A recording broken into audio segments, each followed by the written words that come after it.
Assalamualaikum warahmatullahi wabarakatuh. Halo teman-teman semua, terima kasih sudah mampir ke channel Cerita Horor Story. Sebelum kita mulai cerita horor yang seru dan penuh misteri kali ini, saya punya permintaan kecil nih buat kalian. Kalian jangan subscribe channel ini. Kalian jangan subscribe channel ini, tapi kalau kalian suka dengan konten ini, saya akan sangat senang kalau kalian menuliskan Waalaikumsalam di kolom komentar. Bagi yang non-muslim menjawab salam sesuai dengan keyakinan kalian masing-masing dan jangan lupa untuk like videonya ya. Ingat, salam adalah sebuah doa yang sangat mustajab. Dengan kalian menjawab salam di kolom komentar itu sama saja kita saling mendoakan kebaikan satu sama lain dan itu jauh lebih berharga daripada sekadar subscribe.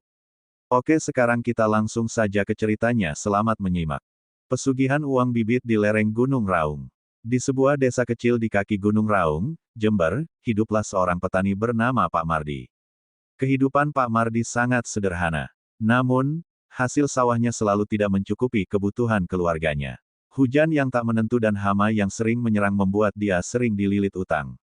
Suatu malam, di tengah keputusasaan, seorang tetangga lama, Pak Karim, datang berkunjung. Pak Karim adalah seseorang yang dulu juga hidup miskin seperti Pak Mardi.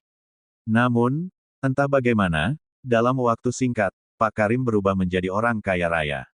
Rumahnya megah, tanahnya luas, dan dia kerap memamerkan emas serta perhiasan di pasar desa. Kedatangan Pak Karim malam itu membawa cerita yang akan mengubah hidup Pak Mardi selamanya. Kalau kamu mau hidupmu berubah, datanglah ke hutan di sisi timur Gunung Raung, bisik Pak Karim dengan nada misterius. Di sana ada jalan pesugihan yang disebut uang bibit. Tapi ingat, ada syarat berat yang harus kau penuhi.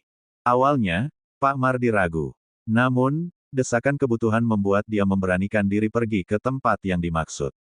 Malam itu, dengan membawa sesajen berupa ayam hitam dan kembang 7 rupa, Pak Mardi melangkah ke dalam hutan yang lebat dan gelap. Setelah berjalan beberapa jam, dia tiba di sebuah pohon beringin tua yang sangat besar. Di bawah pohon itu, sudah menunggu seorang kakek berjubah hitam. Kakek itu tersenyum lebar dengan mata yang menyala merah. "Kamu datang untuk uang bibit, ya?" tanyanya. Pak Mardi mengangguk sambil gemetar. "Saya ingin hidup kaya, Kek. Saya ingin membantu keluarga saya." Kakek itu tertawa kecil, lalu mengulurkan tangannya. "Baik, tapi ada syaratnya. Kau harus menanam bibit ini di bawah beringin, dan setiap bulan purnama, kau harus membawa tumbal berupa darah segar. Jika kau lalai, maka semua kekayaanmu akan lenyap, bahkan nyawamu pun bisa melayang." Pak Mardi berpikir sejenak, lalu mengangguk setuju. Dia mengambil sebuah kantong kecil berisi biji emas yang diberikan oleh kakek itu.